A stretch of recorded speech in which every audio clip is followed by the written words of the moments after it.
রূপবার চেষ্টা করেছেন। আমি তো আসলে তাদের জন্য সিনেমা বানাই না। ইন্ডিয়াতে শুটিং করেন, কয় টাকা ইনকাম ট্যাক্স কি আপনারা দেন? কিভাবে করেন? একটা 5 স্টার হোটেলে 34 দিন থাকে 4-5 জন, সেই 34 দিনে 5 স্টার হোটেলের খরচ কত? তার ম্যাক্সিমাম সময়টাই কিন্তু আমাকে অনেক বাধার মুখে পড়তে হয়েছে।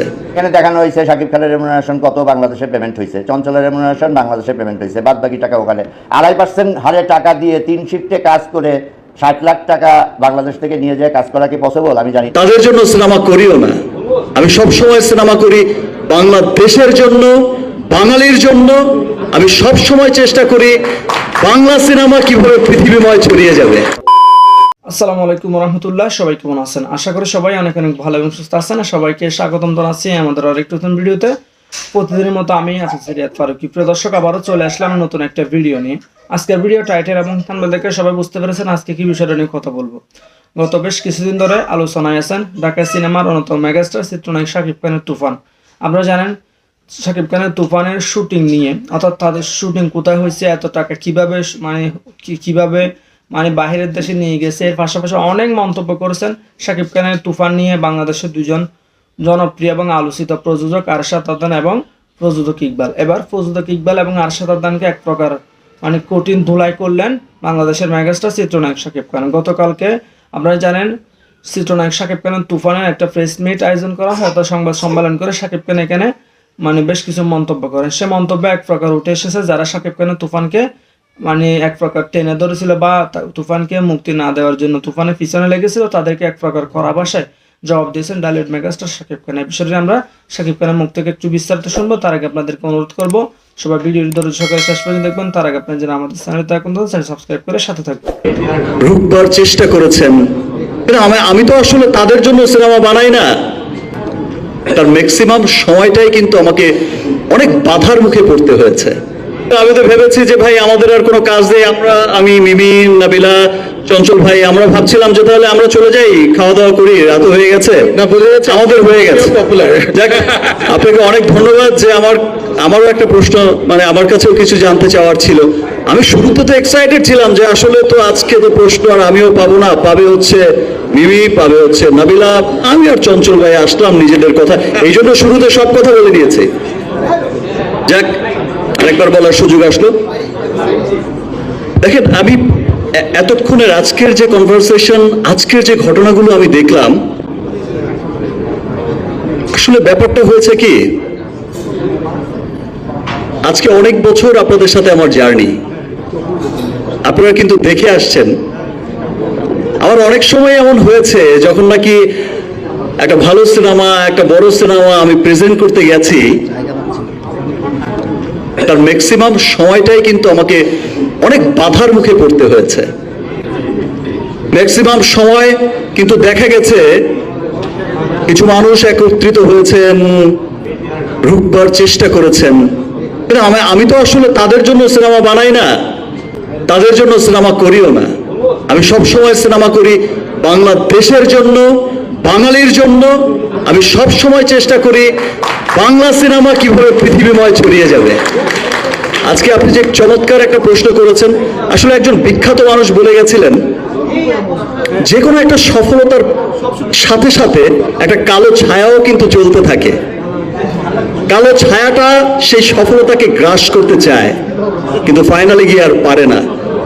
তো তুফানের যে স্টোরিটা এমন হয়েছে, কালো ছায়া চলেছে সাথে সাথে, হয়তো চলবে আরো, কিন্তু আজকের এই তুফান কেন, ইনশাল্লাহ আমি যতদিন ভালো সিনেমা করব, আমি আমার সিনেমাকে বুঝেই করব, আমার দেশের পক্ষের সিনেমা, আমার বাঙালির পক্ষের সিনেমা, বাংলা সিনেমার উন্নয়নের জন্য সিনেমা করব।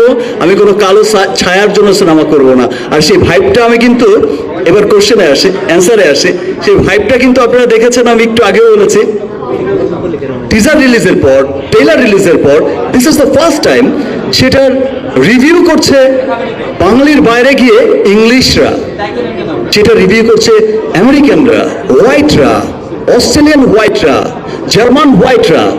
সো এটা সত্যি একটা গর্বের বিষয়। আমার বিশ্বাস যে দেখেন, আমি তো এই সিনেমা দিয়েই আর আমি বলতে পারি না যে কর্ণাটকের মতো বা তামিলের মতো 1000 কোটির বিজনেস করে নেব, বাট আমি এইটুকু বলতে পারি সেই ক্লাবে যাওয়ার, সেই বিশ্ব দরবারে যাওয়ার পথ চলাটা যেমন শুরু হয়েছিল গত বছর, এই পথ চলাটায় আমরা অনেক দূর এগিয়েছি। আজকে ইংলিশও আমাদের রিভিউ করছে, বাংলা সিনেমার রিভিউ করছে।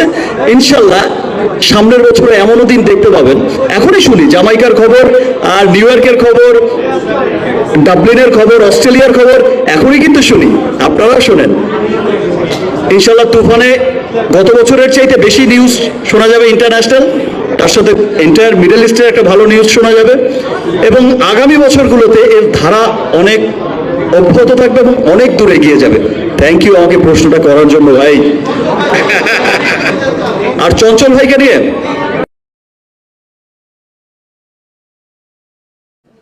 সবার সাথে সবার একটা কুশল বিনিময় হয়, সুন্দর একটা সময় কাটে, সুন্দর কিছু মুহূর্ত ধারণ হয়।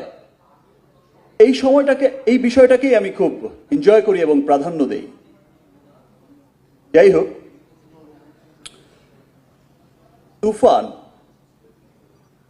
তুফানের আসলে তুফানটা শুরু হয়েছিল সেই দিন আরেক 5 তারকা হোটেল থেকে সকলে একত্রিত হয়ে এমন সুন্দর একটা ছবির একটা সুন্দর একটা পোর্ট্রে করেছিল রাফি। সেই সময় থেকেই যে মানুষের মনে একটা তুফান উঠেছে, সে তুফান কিন্তু যত দিন যাচ্ছে সেই তুফানের গতি কিন্তু বেড়েই যাচ্ছে। তুফান ছড়িয়ে যাচ্ছে দেশের গণ্ডি থেকে ওদেশ, ওদেশ থেকে বিদেশ। আজ সত্যি আমি খুব প্রাউড ফিল করি। আমি রাফিকে নিয়ে অনেক গর্বিত।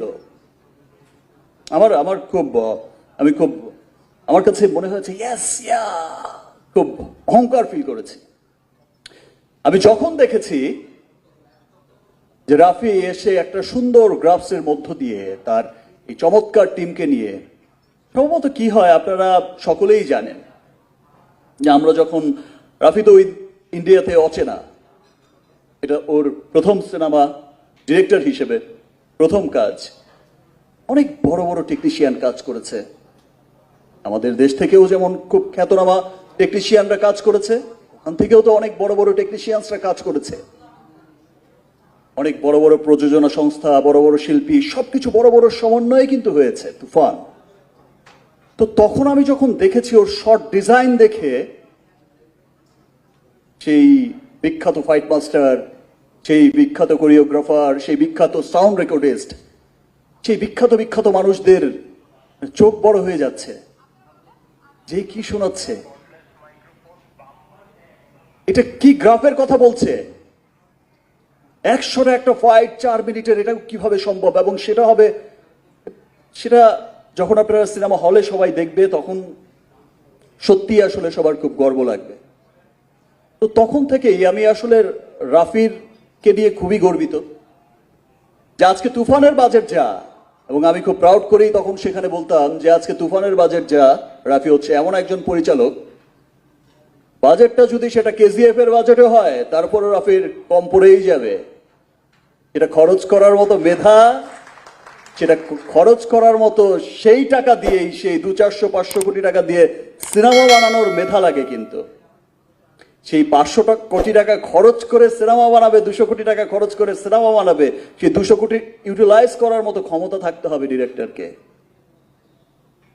তো আমি গর্ব করে বলতাম যে রাফি হচ্ছে এমন একজন ডিরেক্টর যাকে 500 কোটি টাকা দিলে পরেও বলবে যে ইয়েস, আর 500 কোটি হলে আবার সিনেমাটা আরো অন্যরকম হতো। চমৎকার চমৎকার চমৎকার।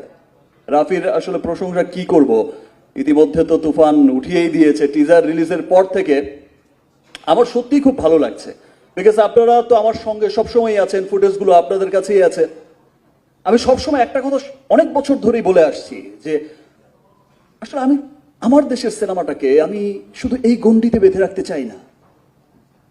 আমি ঈদের দিন সকালে নামাজ পড়ে এসে আমি বা আমার ঈদের সময় থেকে আমি সেই স্বপ্ন দেখতে চাই যে ওকে ফাইন, ইংল্যান্ডের কি অবস্থা, ডাবলিনের কি অবস্থা, আর নিউ ইয়র্কের কি অবস্থা, নিউ জার্সি, এলের কি অবস্থা, অস্ট্রেলিয়ার কি অবস্থা, নিউজিল্যান্ডের কি অবস্থা, ইটালির কি অবস্থা, সুইজারল্যান্ডের কি অবস্থা। আমি সবসময় শুনতে চেয়েছি ওকে ফাইন, মিডল ইস্টের কি অবস্থা। মিডল ইস্টের তো অনেকগুলো দেশ, দেশে দেশে খবর আসছে, আমি সেই খবরগুলোই সবসময় দেখতে চেয়েছি, সেই বিষয়টাই সবসময় দেখতে চেয়েছি।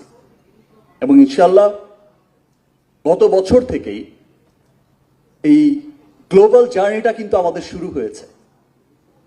গত বছর থেকেই কিন্তু শুরু হয়েছে ডাবলিনে সিনেমা রিলিজ হওয়া।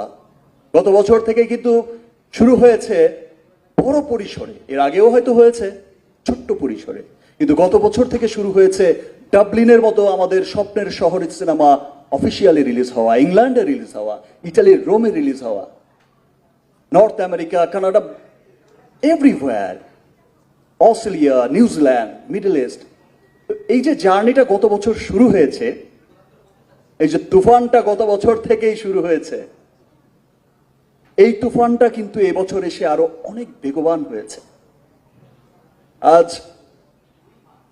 সত্যি আমি খুব, আমার কাছে সত্যি খুব ভালো লাগে, আমি সত্যি খুব গর্বিত যে আজ আমি সবসময় যেটা চেয়েছি যে আমাদের বাঙালিদের পাশাপাশি একদিন দেখো আমাদের সিনেমা ইংলিশরাও দেখবে, যেমন করে বলিউড এগিয়েছে। এক সময় ইন্ডিয়ানরা দেখতো, এশিয়ানরা দেখতো, এখন ইংলিশরাও দেখে। আমার খুব ভালো লাগছে দেখে যে তুফানের টিজার যখন লঞ্চ হয়েছে, আপনারা সকলেই জানেন তুফানের টিজার যখন লঞ্চ হয়েছে, তুফানের গান যখন এসেছে, এই দুই সময়ই অস্ট্রেলিয়া বলেন, আপনার নেদারল্যান্ড বলেন, আপনার আমেরিকা বলেন, আপনার জার্মান বলেন, আপনার জাপান বলেন, এরকম বহু দেশের সেই ইংলিশরা বলেন, বহু দেশের ইংলিশ কন্টেন্ট ক্রিয়েটাররা কিন্তু গানের টিজারের রিয়েকশন দিচ্ছে। ভিডিওটি ভালো লাগলে অবশ্যই শেয়ার করে দেবেন। আমাদের চ্যানেলটি নতুন থাকলে চ্যানেল সাবস্ক্রাইব করে সাথে থাকবেন। এতক্ষণ সাথে থাকার জন্য সবাইকে অসংখ্য ধন্যবাদ। দেখা হবে অন্য কোনো ভিডিওতে। যারা আমাদের চ্যানেলটি নতুন চ্যানেল সাবস্ক্রাইব করে সাথে থাকবেন। ভালো থাকবেন, সুস্থ থাকবেন। আল্লাহ হাফিজ।